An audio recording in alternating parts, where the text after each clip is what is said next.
यहाँ ये जो आवासित हैं, निवासी जो कहते हो आप, अपने पेट पालने के चक्कर में माता यमुना का आंचल और गर्भ को गंदा कर,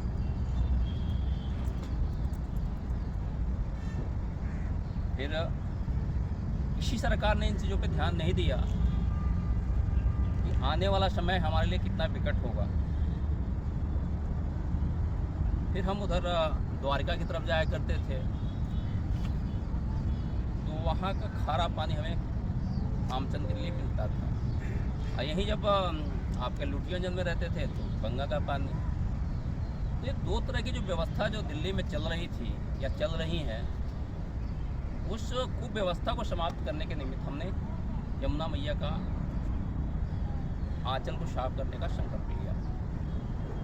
यह संकल्प हमारा आज का नहीं है, 1984 का है, और वो समय जो था बड़ा विकट था 1984 का, कि हमने 2 अक्टूबर को संकल्प लिया और 31 अक्टूबर को इंदिरा इस दुनिया से चली गई। यमुना जी के बहुत पीछे हम जाएंगे तो बहुत समय लग जाएगा, लेकिन आज जहाँ पे हम यमुना जी के तट पर बैठे हैं, हमारा ये प्रीतम धाम है, और हमारे शिष्य श्री हरिदास महाराज इसके पीठाधीश्वर हैं, और जिस प्रीतम धाम में बैठ रहे हैं वो क्षेत्र श्री कृष्ण रुक्मणी उपवन के नाम से जाना जाता है। आप जब जयप्रकाश नारायण सेतु से अब आएंगे और इस सेतु तक आएंगे तो ये पूरा इधर का जो क्षेत्र है, उत्तर का जो क्षेत्र है, पूर्व का जो क्षेत्र है, ये श्री कृष्ण रुक्मणी उपवन के नाम से जाना जाता है, जिसके स्वस्ताधारी सर्वाकार आप हरिदास महाराज हैं। हमारे लिए अहोभाग्य है कि इनके जैसा हमें शिष्य मिला, जो मेरी अनुपस्थिति में हमारे बताए गए मार्ग को अक्षरता पालन कर रहा है। बाढ़ हो, आंधी हो, तूफान और ठंड हो, सुबह 6 बजे से 9 बजे तक अपना एक समय यहाँ पे देते हैं। ऐसे बहुत सारी टीमें हैं, लेकिन उत्तराधिकारी कोई एक ही बनता है, तो ये हमारा उत्तराधिकारी है। यमुना बचाओ अभियान हम लोग का बना, यमुना कायाकल्प मिशन चला, फिर यमुना रिजुनेशन 2020 भी चला। इसको हम लोग ने 17 सेक्टर में बांटा, तो 17 सेक्टर का एक सेक्टर आप देख रहे हैं। अब पूरे यमुना जी को आप देख रहे हैं। श्री कृष्ण रुक्मणी उपवन बनाने का जो मूल ध्येय था, ये हमारा क्षेत्र उत्तर प्रदेश का है, दिल्ली सरकार की संपत्ति नहीं है, आपको बता दूँ। हाँ, रायपट्टी जो है उत्तर प्रदेश सरकार का। वीडियो तो कैसी हमारी वीडियो पेपर दिखा है ना, पूछेंगे हम इससे। तो इन चीज़ों पे हम आते हैं। तो जब हमने देखा तो इसके विकास के लिए हम लोगों ने भारत सरकार को प्रपोजल दिया, क्योंकि नोडल एजेंसी डीडीए थी, लेकिन यमुना जी की नोडल एजेंसी नहीं है।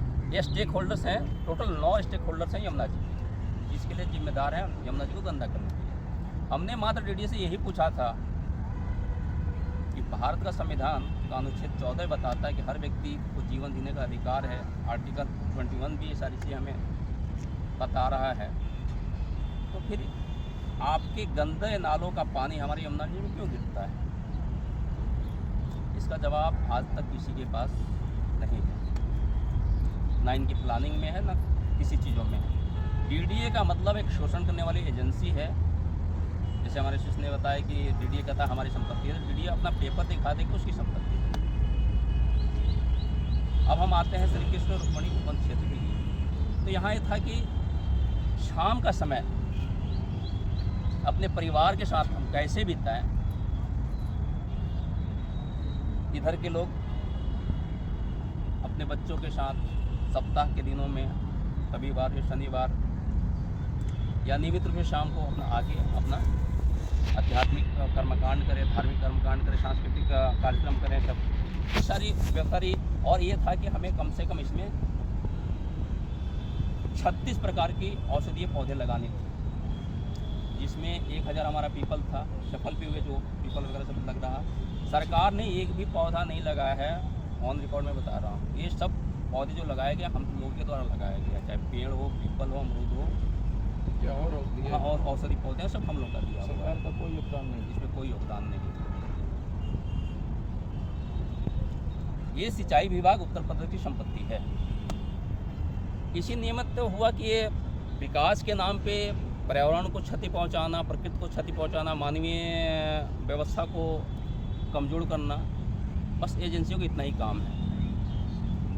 यहाँ पे श्री कृष्ण और रुक्मिणी का नाम देने का मतलब ये था कि हम राधा और कृष्ण को ज़्यादा बचते हैं। राधा जो है अध्यात्म की देवी है, प्रेम की प्रतीक है वो, और श्री कृष्ण उनको अपने जीवन में गुरु भी माना है, राधा जी।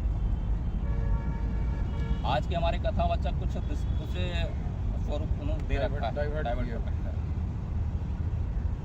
यहाँ जो भी लोग आते हैं, गृहस्थ आते हैं, दाम्पत्य जीवन को सुखमय बनाने के लिए आते हैं। तो ये जो क्षेत्र है, श्री कृष्ण और रुक्मिणी का जीवन कैसा था, संसार कैसे अच्छे तरीके से सुखमय जीवन व्यतीत कर पाए, उनके लीलाओं को दर्शाने के लिए पारिवारिक जीवन कैसा रहना, तो उसके निमित्त जो है ये श्री कृष्ण रुक्मिणी उपवन बनाया गया। आप उधर